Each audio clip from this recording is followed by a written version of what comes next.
आज समझते हैं छायावादी युग की एक सुप्रसिद्ध कवयित्री महादेवी वर्मा का जीवन परिचय या कह लीजिए साहित्यिक परिचय।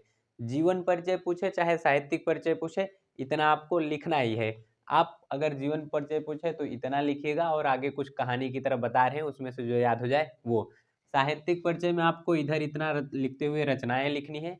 याद रखिएगा साहित्यिक परिचय में आपको ये जन्म मृत्यु स्थान ये सब थोड़ा बहुत बस ऐसे जैसे लिखें ऐसे लिख देना है। तो चलिए कहानी को स्टार्ट करते हैं। तो पिक्चर स्टार्ट होती है 24 मार्च 1907 को फर्रुखाबाद में होलिका के दिन, यानी वही होल्लई माई के दिन, जिस दिन होल्लई को एकदम जला वला देते हैं उसी दिन महादेवी वर्मा का जन्म हुआ। इनके पिता का नाम गोविंद सराय वर्मा, माता का नाम हेमरानी था।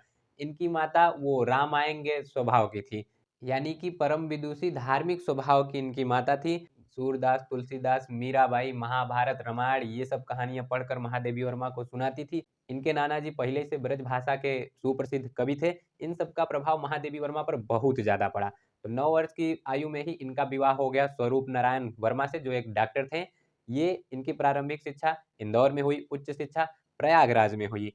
ये बीए की हैं और संस्कृत से यमए भी।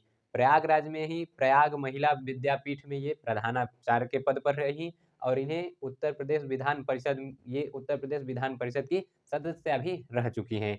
इनकी भाषा की बात की जाए तो वो ब्रज भाषा और खड़ी बोली थी। इनकी मृत्यु 11 सितंबर 1987 ईस्वी को हो गया।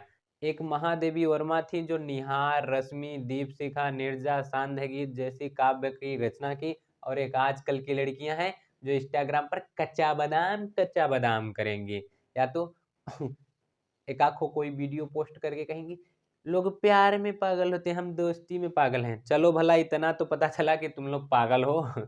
चलिए यहाँ जस्ट जोक। तो चलिए यहाँ पर अब साहित्यिक परिचय के अंतर्गत देखते हैं आपको क्या क्या लिखना रहेगा।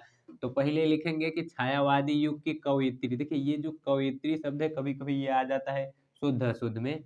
तो कवयित्री महादेवी वर्मा का प्रमुख रचना काव्य है। इन्हें साहित्य और संगीत के अलावा चित्रकला में भी रुचि थी। इनकी साहित्य साधना के लिए भारत सरकार ने इन्हें पद्म भूषण पुरस्कार से सम्मानित किया। उसके अलावा ये ज्ञानपीठ पुरस्कार, शेक्सपियर पुरस्कार और मंगला प्रसाद पुरस्कार से भी सम्मानित थी।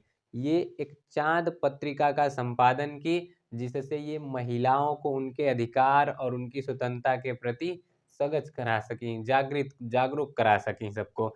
और ये प्रयागराज में ही साहित्यकार संसद की स्थापना की, जिससे अनेक साहित्यकारों का मार्गदर्शन भी किया।